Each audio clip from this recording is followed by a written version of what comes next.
Hi, my name's Mel Collie from melcolliepilates.com. This is my little skeleton. I've had him for quite a while now, so little bits of him are falling off. He's not wearing very well. That's rubbish as well. Hi, my name's Mel Collie from melcolliepilates.com, and I just wanted to show you a little trick you can do during the day without any exercise at all, thinking about your posture and thinking about releasing pain that you might be feeling in your back. So I thought I'd show you my little skeleton, bless him, who hangs up in my window most days.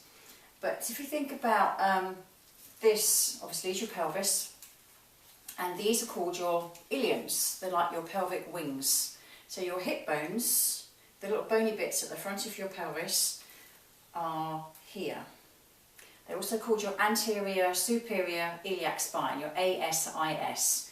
And on the other side, on your back here, are the opposite of the ASIS, called your PSIS, which is your posterior superior iliac spine.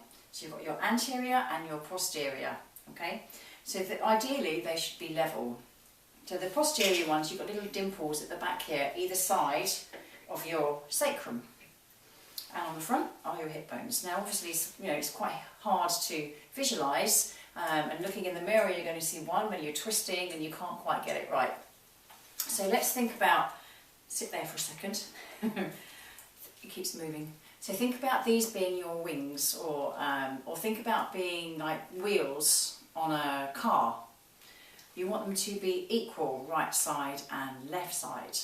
So most of us have a lateral tilt, or we've got some kind of tilt going on in the pelvis. If it's an anterior tilt, the pelvis is tilted forward, and if it's a posterior tilt, it's tilted under. So we tend to have more of a flatter part of the lumbar spine. Now if it's an anterior tilt, we tend to have what we call hyperlordosis. We've got more of a curve, which creates compression along here, usually where L4 and L5, your fourth and fifth lumbar vertebrae, come into your sacrum, which tends to switch off the glutes, and lots of other muscles get switched off, and the muscles overwork.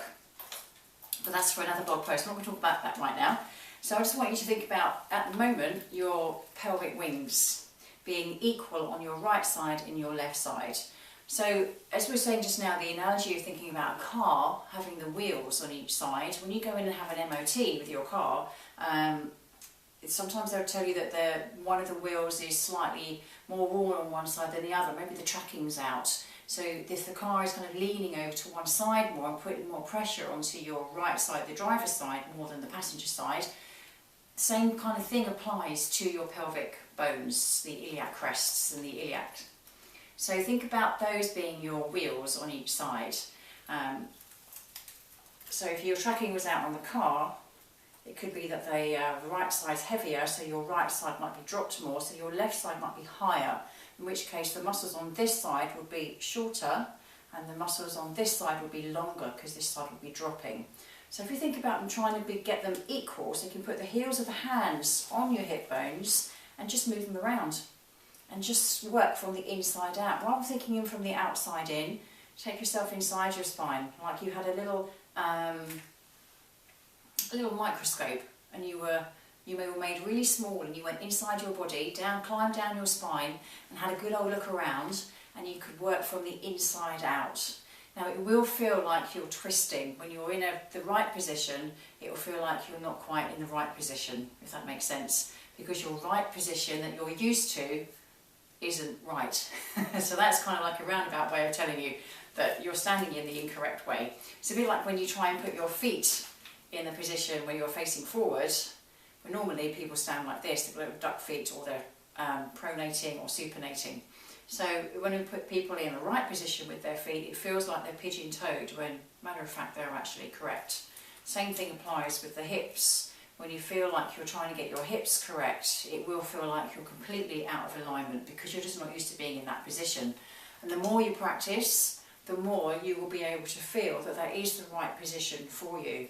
That corrects then the balance right and left of the muscles in your lumbar spine, but also in the legs as well. So don't forget about the muscles coming out from the sit bones. You've got the inner thighs as well. Very important muscles to think about, as well as the muscles on the outside of the thigh. Okay, and that's just something really simple that you can do without doing any exercises or anything like that, but it's trying to balance out those hip bones, right side and left side. Now enjoy practicing, and let me know how you get on at collie Pilates.com. I think he's going to wave. See you soon. Bye.